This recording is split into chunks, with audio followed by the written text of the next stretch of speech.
Bonsoir François de Rugy. Bonsoir. Vous êtes le chef de file des députés Europe Écologie Les Verts à l'Assemblée et on a envie de vous entendre sur la politique du gouvernement de Manuel Valls, le jour notamment où le plan pauvreté a été précisé avec cette nouvelle prime d'activité destinée aux travailleurs pauvres et qui va remplacer donc progressivement le RSA activité et la prime à l'emploi. Vous dites bravo, ce genre de mesure. Est-ce que c'est de l'ordre du symbole ou de l'ordre de l'action efficace ? C'est du concret. C'est une mesure d'ailleurs qui avait été proposée par un rapport parlementaire confié à l'époque à Christophe Sirugue, qui est député socialiste, et qui avait préconisé cela dans ses conclusions en disant finalement deux dispositifs qui soit n'ont pas atteint tout à fait leurs objectifs, le cas du RSA, le revenu d'ailleurs de solidarité active voulu par Martin Hirsch, et la prime pour l'emploi qui elle date de Lionel Jospin, lorsque Lionel Jospin était Premier ministre. Et la prime pour l'emploi, plus personne ne sait d'ailleurs ce que ça veut dire, pourquoi ça s'appelle comme ça. En fait, c'est une espèce de complément de revenu qui est versé après la déclaration d'impôt, donc bien après qu'on ait touché son salaire, alors que le revenu de solidarité active, lui, est en quelque sorte un revenu de base et qui peut être, le cas échéant, cumulé avec un revenu d'activité. Donc l'idée de fusionner les deux pour mobiliser les moyens qui sont actuellement sur la prime pour l'emploi, de mémoire plus d'1,5 milliard d'euros, en ciblant davantage vers ceux qui ont vraiment des bas revenus, et ça semble, sous réserve de confirmation, être l'orientation donnée par le Premier ministre cet après-midi. Alors en même temps, une mesure comme la prime d'activité, est-ce que c'est pas prendre acte du fait qu'il y a aujourd'hui une nouvelle catégorie qui s'installe dans notre société, qui est celle des travailleurs pauvres, c'est-à-dire des actifs qui ont un revenu très faible tout en étant au travail ? Il vaut mieux prendre acte de cette situation et se donner les moyens d'y remédier par la solidarité, parce que c'est un effort de solidarité nationale, plutôt que de mettre la tête dans le sable et de dire un jour on réglera totalement la pauvreté uniquement parce que tout le monde travaillera à temps plein, tout le monde aura des revenus du travail suffisants, il y aura plus de précarité, il y aura plus de contrats à durée déterminée, il y aura plus d'intérim, etc. Je crois qu'il faut quand même être réaliste sur la France d'aujourd'hui, et c'est aussi l'effort de lucidité dans le discours du Premier ministre. On ne cherche pas à cacher la situation. D'ailleurs, il y a des débats sur le nombre de Français dont on peut considérer qu'ils vivent en dessous du seuil de pauvreté. Et ça peut être des jeunes actifs, des jeunes en recherche d'emploi, mais aussi des gens âgés.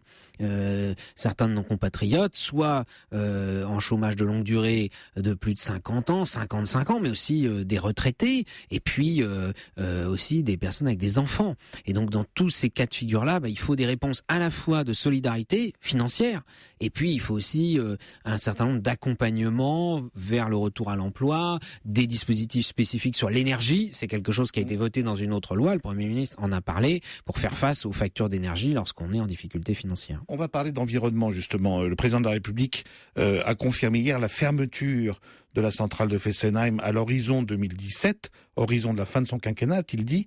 C'est une bonne chose ou est-ce que vous aimeriez un peu plus d'audace dans la préparation du basculement vers l'après-nucléaire ? Bien sûr que les écologistes souhaiteraient qu'on aille plus vite et plus fort dans la sortie du tout nucléaire. Vous savez que l'engagement de François Hollande avant les élections de 2012, c'est pas la sortie du nucléaire. Ça, c'est le programme des écologistes. Mais les socialistes, dans leur grande majorité, ne sont pas pour la sortie du nucléaire. En revanche, voilà, il y a ce nouvel équilibre. Et c'est un grand virage pour la politique énergétique de la France. C'est une grosse réforme structurelle de dire, plutôt que d'être dans le tout nucléaire, de mettre tous ses œufs dans le panier nucléaire, on va enfin, comme l'ont fait d'autres pays, diversifier nos modes de production d'électricité. On va enfin s'engager à fond dans les énergies renouvelables qui sont pourvoyeuses d'emplois, d'éco-industrie, et notamment d'industrie française, Alstom et Areva. D'ailleurs, Areva réussit mieux dans les énergies renouvelables que dans le nucléaire, dont c'est pourtant le métier de base. Et puis, par ailleurs, il y a cette fermeture de la centrale de Fessenheim. Il faut dire aux Français qui nous écoutent, ce n'est pas parce qu'on veut fermer une centrale pour fermer une centrale. C'est l'une des plus vieilles de France.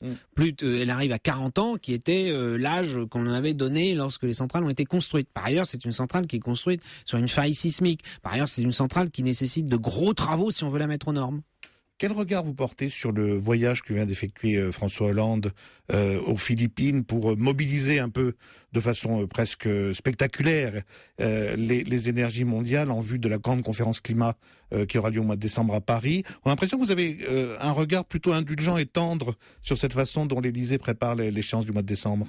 C'est pas simplement une question de savoir si nous sommes indulgents ou tendres, c'est surtout que nous constatons une évolution positive. Donc c'est vrai qu'on est souvent, malheureusement, en matière d'écologie, à se plaindre du manque d'engagement des dirigeants politiques, notamment français. Et François Hollande, au début de son mandat, n'a pas échappé à cette espèce de loi d'airain qui voudrait que les élites françaises se préoccupent fort peu d'écologie, passent un peu à côté des enjeux écologiques. Pas forcément par anti-écologie, mais comme si ça n'était pas sur l'écran radar. Là, il s'engage depuis plusieurs mois pour la réussite de cette conférence mondiale de lutte contre le changement climatique, de lutte contre l'effet de serre. Cette conférence mondiale, il a voulu qu'elle ait lieu à Paris en 2015. Donc à la fin de cette année, il y aura cette conférence. Ça nous oblige non seulement à une mobilisation en France, et c'est la loi sur la transition énergétique, c'est le fait que la France prenne le virage, mais évidemment, c'est aussi une mobilisation mondiale. Et le fait d'être allé aux Philippines, c'est un symbole assez fort, parce que les Philippines, ça fait partie des pays qui sont vraiment très touchés dès aujourd'hui par les dégâts du changement climatique. Et quand il y a des typhons aux Philippines, ce sont des milliers de morts. D'où son passage dans les zones dévastées d'ailleurs. Voilà. Et il faut que les Français soient bien conscients, mais je crois que d'ailleurs la prise de conscience, elle est effectuée qu'aujourd'hui, les conséquences du changement climatique, elles sont palpables. C'est pas pour dans 10 ans, c'est pas pour dans 20 ans, c'est maintenant. François de Rugy, on vous sent de plus en plus mûr, les Verts, si je puis dire. Les Verts sont de plus en plus mûrs pour revenir au gouvernement. Est-ce que c'est une simple impression ou là vous êtes sur le pas de la porte pour éventuellement réintégrer une équipe Valls? Non, moi, j'aime pas tellement ces images de le pas de la porte, etc. Comme si, je sais bien, dans la vie politique, toujours on dit les gens piaffent d'impatience pour être ministre, ceci dit. Alors, moi, je vais vous dire deux choses. Premièrement, d'une manière générale... Est-ce que vous êtes prêt? D'une manière générale... Est-ce que le cahier des charges vous paraît aujourd'hui quand on fait de la politique, c'est pour exercer des responsabilités. Sinon, il vaut mieux faire autre chose. D'autre part, est-ce que les conditions politiques, aujourd'hui, sont réunies ou pas? Il faut que le président de la République et le Premier ministre répondent. C'est à eux de répondre à cette question, en tout cas de créer les conditions. Je pense que d'ailleurs ils y réfléchissent. On parle notamment une fois les élections départementales passées, mais il faudra qu'il y ait en quelque sorte une feuille de route pour les deux dernières années du mandat de François Hollande, les 2 dernières années du mandat des députés, de la majorité d'ici 2017. Qu'est-ce qu'on veut en faire? Est-ce que ce sont 2 années utiles pour l'écologie, notamment pour un certain nombre de réformes dont la France a besoin? Et à ce moment-là, en effet, il y aura matière à discuter. Donc ouverture aux discussions dès le mois d'avril, dès que le scrutin sera passé. Oui, nous avons dit, nous sommes un certain nombre à Europe Écologie Les Verts à le dire. D'ailleurs, nous pensions que ce n'était pas une bonne chose de sortir du gouvernement en avril 2014. Maintenant, c'est fait, c'est fait. Il faut se projeter vers l'avenir. Et de ce point de vue, nous pensons qu'il faut remettre l'écologie au cœur de l'action gouvernementale. Mais ça ne dépend pas que de nous. En un mot, la crainte d'une poussée très forte et sans précédent du Front National à ces élections locales, c'est aussi la vôtre? C'est une crainte fondée. Vous savez, moi, en tant que député, je suis au contact de mes concitoyens et dans la région nantaise, c'est pas l'endroit où le Front National est le plus fort. Et pourtant, je sens depuis des années et des années qu'un certain ras-le-bol, que l'idée que la mondialisation, on ne la maîtrise pas, que la politique européenne ne va pas dans le bon sens et qu'en France, il y a un certain nombre de choses aussi qui ne vont pas. Tout ça nourrit le vote Front National. Moi, je veux redire à nos compatriotes, quelques jours ou quelques semaines avant ces élections départementales, quelles sont les solutions que le Front National propose, notamment pour les départements. Moi, je ne sais pas. Merci beaucoup, François de Rugy, d'être passé dans Europe Nuit.